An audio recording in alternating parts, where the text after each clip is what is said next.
Star Wars The Rise of Skywalker is now just 15 days away from its official release. That means only a little over 2 weeks until we finally get to see the release of this movie by director J.J. Abrams, Disney, and Lucasfilm, and exactly what they have to offer for the very end of the Skywalker saga. This is Mike Zero. Make sure to subscribe if you're new to the channel for future Star Wars content.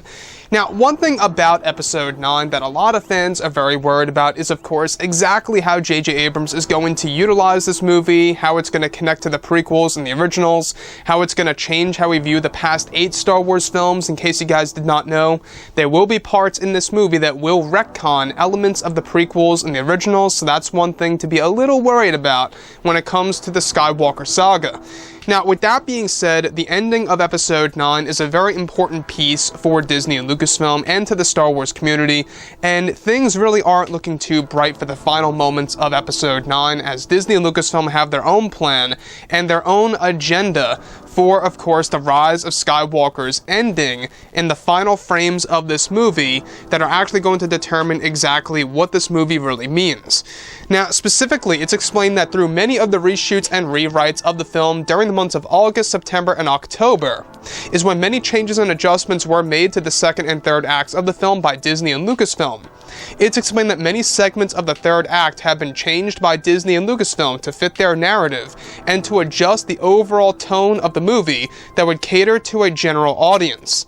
It's explained that one of the major changes to the ending of the film is that Disney and Lucasfilm wanted to add in identity politics to the ending of the movie to fit their narrative and their agenda for the movie, and that the very last frames of the film will cater to social justice and the message that Disney wants to send at the very end of the film. Now, it's explained that the decision was made by Kathleen Kennedy and Disney in order to really make this film, where it's explained that this decision was made by her and Disney, that the scene revolves around the character of Rey in the final moments of the movie, where it said that the final scene of the movie will relate to real-world struggles and trends, where it's explained that this decision made by Lucasfilm came after they wanted to completely change the overall scene of the film, where Rey actually does a certain act that will gravitate itself toward identity politics. It's explained that the scene comes from the latest cut of the movie and is a part of the final cut of the film that George Lucas did not write and direct. However, it was all done by J.J. Abrams and Kathleen Kennedy, and that George's original ending has been put to the wayside and deleted, where it's explained that George Lucas originally had an ending for the film that would feature Anakin Skywalker's Force Ghost and even a huge Ben Solo reveal on the world of Tatooine, while giving fans a glimpse at the new Jedi Order that was going to be led by both Ben Solo and Rey as Jedi Masters. However, that scene was deleted and changed by Disney, as of course for their new ending scene to cater to identity politics and the general audience, and is said to play a major role for the complete meaning of the title of Episode 9. It's explained that the brand new ending is around 5 minutes long that takes place on the world of Tatooine, with heroes such as Rey, Finn, Poe, Janna, 3PO, and even Dio, R2-D2, and Chewbacca. However, there is said to be no sign of Lando Calrissian or Ben Solo in the sequence, nor a presence of some of the other new characters in the film, which could signal that some of the new characters will die in this movie during the major space battle at the very end of Episode 9. It's explained that Disney wanted to move their agenda to the ending of the film, and that their personal agenda applies to the meaning of the title, The Rise of Skywalker. It said that J.J. Abrams loves his version of the ending, and that he believes everybody will love how the saga will end, that started back in 1977, and that the final frames of the movie will make fans cry. It's explained that Disney and Lucasfilm wanted to do this as well to fit the tone of the new cut of the movie after reshoots. So let's go over a couple of parts about this and as to why I think that this is a big downfall to the Skywalker saga, and specifically to the sequel trilogy by Disney and Lucasfilm. It just shows us exactly what they really want to do with Star Wars. Now, like I've said many times before in the past, I do have a problem with agendas. I have a problem with identity politics moving past proper storytelling. And the fact that they're applying identity politics to the ending of this movie really is a big problem.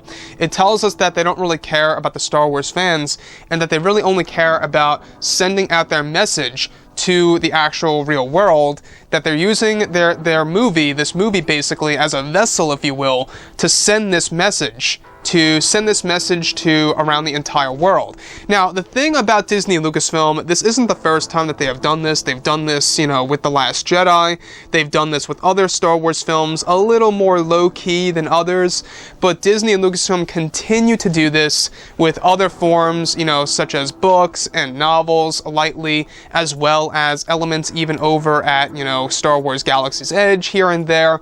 You can see the little low-key, you know, agendas that Disney and Lucasfilm has that we have actually talked about before in the past with The Last Jedi. Now, with The Rise of Skywalker, I think it's very unfortunate, just very much a disaster, the fact that identity politics are going to be a part of the ending of Episode 9. That is my personal opinion. I feel that it is indeed a disaster. The fact that their agenda is going to apply to the overall meaning of The Rise of Skywalker, which leads me to believe that this could have something to do with the fact that Rey is going to identify as a Skywalker, where basically they're going to throw in the idea that anybody can become a Skywalker. That you're a Skywalker, you can be a Skywalker, everybody can be a Skywalker. That seems to be what applies here. That's just my guess. It's also based on the leaks that we have gone over, but it could be something completely different based on the identity politics that will be applied in Episode 9. So, like I say, guys, I mean, I'm just expressing my honest opinion here of how I feel about Disney and Lucasfilm and how the agendas really need to be put to the wayside. It needs to stop. Honestly, you know, I've really pretty much hit my threshold of really just dealing with it to the point where the very ending of the movie, right? The ending of the Skywalker saga, of all things, needs identity politics. That's my big problem with this movie, is that if you look at Return of the Jedi, you know, it ended off beautifully. You know, it didn't have any kind of agenda or forced narrative or anything like that that goes past storytelling, where in this scenario, you have Disney and Lucasfilm applying, you know, identity politics and all those different things past proper storytelling. Now, obviously, J.J. Abrams stated that he believes that the ending everybody's going to love and enjoy, and that it's going to make fans cry, and that it's going to leave them talking about it for years on end, and that may be the case for some people. I'm not going to deny that. That may be the case for some people out there. But as for the majority, I'm not quite sure about that, to be honest. You know, like I say, I mean, this movie still does have potential to be better than The Last Jedi, but with the way things are going right now, it seems like that things really aren't heading in the right direction by Disney and Lucasfilm, and where Star Wars is going, it doesn't seem too bright. Obviously, we do have new projects in the works, like the new trilogy, live-action TV series for Disney Plus, and stuff like that. But as far as the sequel trilogy goes, it really just seems like it was an emotional roller coaster as far as how fans kind of thought it was decent, how fans kind of thought it was terrible, and how fans had hope for the franchise, and now that hope is diminishing. So there's a lot of mixed reactions going into The Rise of Skywalker. I will admit that I do have, you know, mixed feelings going into this movie so far, you know, based on what we have heard from interviews and what we have heard from the leaks and the spoilers and everything about, you know, this movie going on forward.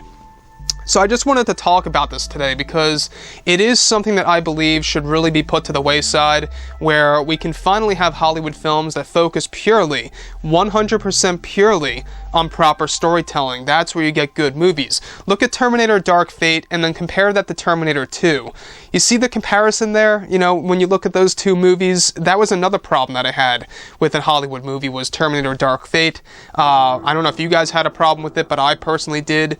So with The Rise of Skywalker now 15 days away, 2 weeks and change, it's pretty crazy to think that here we are, you know, just days away from this movie dropping, and it's going to be a very interesting experience to see what the Rotten Tomatoes scores are going to look like, what people are going to think about the movie, how it's going to compare to The Last Jedi. I think it's going to be a very interesting trend to see exactly how fans will react to this, and whether or not, you know, how Disney and Lucasfilm is going to react to us reacting to it, right?